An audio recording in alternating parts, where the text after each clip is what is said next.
Olá! Hoje a gente vai destrinchar uma semana daquelas na política brasileira. A nossa missão aqui é deixar as paixões de lado e ir direto aos fatos apontados pelas nossas fontes. Vamos olhar bem de perto para o que as pesquisas estão dizendo e, principalmente, entender as dinâmicas de bastidores que muitas vezes a gente não vê no noticiário tradicional. Sem achismos, vamos focar puramente no que os dados mostram. Para organizar a nossa conversa, nós dividimos a análise de hoje em 4 pilares bem diretos. Primeiro, os desdobramentos de disputas judiciais lá nos Estados Unidos. Segundo, as pesquisas e a resiliência eleitoral.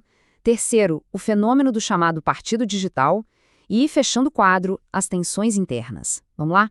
Começando então pelo nosso primeiro pilar, a disputa judicial nos Estados Unidos.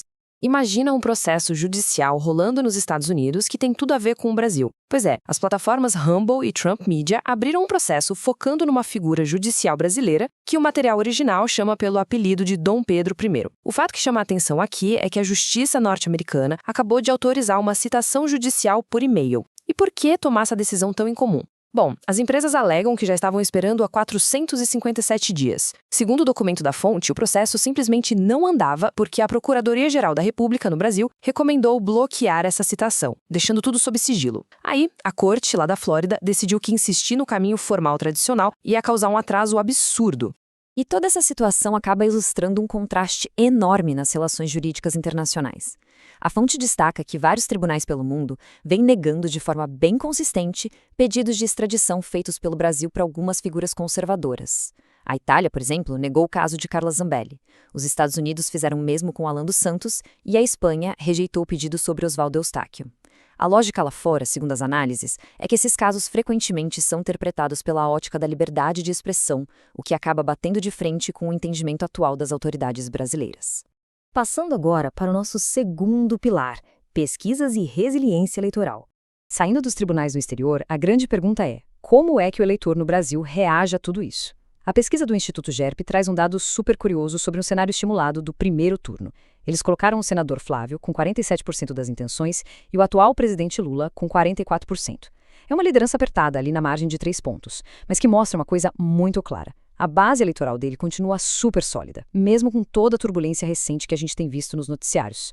Mas olha só que fascinante esse detalhe de como as pessoas reagem a uma crise específica. Sabe aquele vazamento recente de áudios envolvendo a campanha? O Instituto Futura/Apex foi perguntar aos eleitores o que eles acharam daquilo. O resultado impressiona. Quase 3/4 exatos e 71,5% disseram que a opinião não mudou absolutamente nada. Só 18% passaram a ter uma visão negativa e, por incrível que pareça, 6,4% acharam que a percepção até melhorou. A explicação da fonte é que parte do eleitorado possivelmente achou que a campanha precisava mesmo daquele tipo de ação para arrecadar fundos. Para confirmar essa tendência, os dados do Datafolha trazem um número que literalmente salta aos olhos: 88%.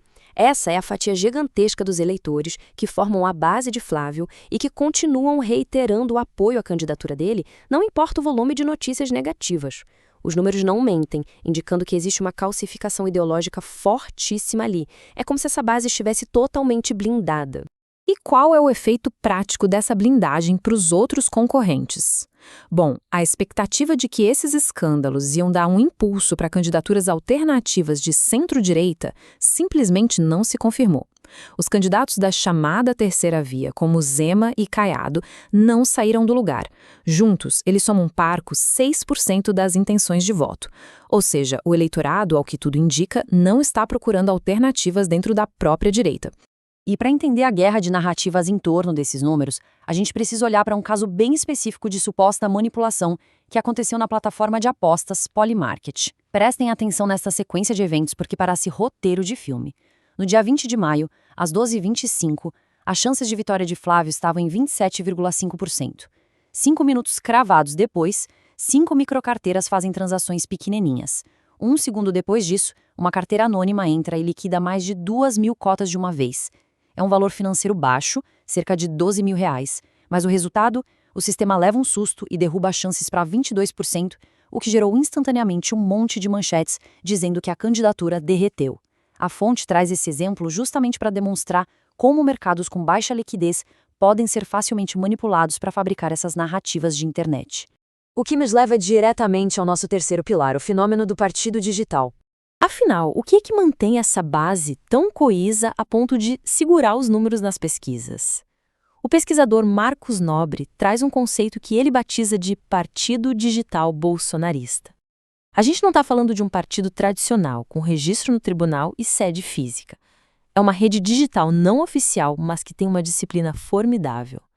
Ela consegue coordenar discursos e mobilizar um engajamento gigante em várias plataformas ao mesmo tempo. Na prática, acaba operando como uma máquina política implacável. E a grande sacada dessa estrutura é justamente a vantagem competitiva que ela ganha. Por não ser oficial, como argumenta o pesquisador, essa rede consegue hackear os partidos mais antigos. Eles não têm que se preocupar com prestações de contas burocráticas chatas, então eles simplesmente usam a estrutura das siglas tradicionais para lançar os próprios candidatos, exercendo uma verdadeira hegemonia sobre o debate político. Só que a nossa fonte faz um contraponto muito interessante a essa visão acadêmica. Para o material analisado, é um equívoco achar que existe um comando central controlando tudo lá de cima. A argumentação é de que a verdadeira força dessa mobilização está no chão de fábrica da internet, num compartilhamento descentralizado e totalmente orgânico. São pessoas comuns trocando vídeos e textos por aplicativos de mensagens, influenciadores independentes espalhando conteúdo de forma fluida. É tudo movido mais pela identificação com a pauta do que por uma ordem de comando. Entramos então no nosso quarto e último pilar, as tensões e divisões internas. Se a gente focar só no barulho das redes, pode parecer que é um mar de rosas e de união absoluta. Mas não é bem assim. Existem divergências táticas fortíssimas nos bastidores. De um lado, a campanha aposta tudo em agradecer e engajar a militância de base, aqueles voluntários digitais que eles chamam de formiguinhas. Em nítido contraste, grandes nomes da própria direita estão adotando uma distância estratégica. Tem figuras de altíssimo capital político mantendo um silêncio absoluto no meio dessa crise. O exemplo que a fonte traz é o de Michele Bolsonaro. Os atritos ali parecem vir de muito antes dessa crise atual. As informações são de que as tentativas de pacificação familiar deram uma bela estagnada. Além disso, existe um ressentimento de longo prazo, como o episódio da recusa em lançá-la como vice na chapa de Tarcísio. Juntando essas peças de bastidor, fica mais fácil entender a postura recente dela de evitar ativamente fazer uma defesa direta do candidato nesses últimos eventos. A estratégia do deputado Nicolas Ferreira é outra que tem enfrentado duros questionamentos nos bastidores. No auge das notícias negativas da campanha, ele escolheu focar em uma agenda visitando aldeias indígenas lá no Acre. A atuação dele ficou restrita a atacar o governo atual. Quem está por perto diz que a justificativa é que ele está aguardando o momento certo para entrar e apoiar a campanha. Só que a análise levanta uma dúvida cruel. Qual seria de fato esse momento ideal se o aliado precisa de suporte exatamente agora, durante a turbulência?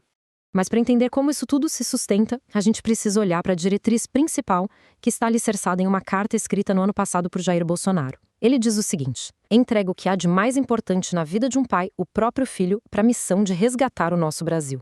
O argumento central da nossa fonte é que a decisão é firme como rocha.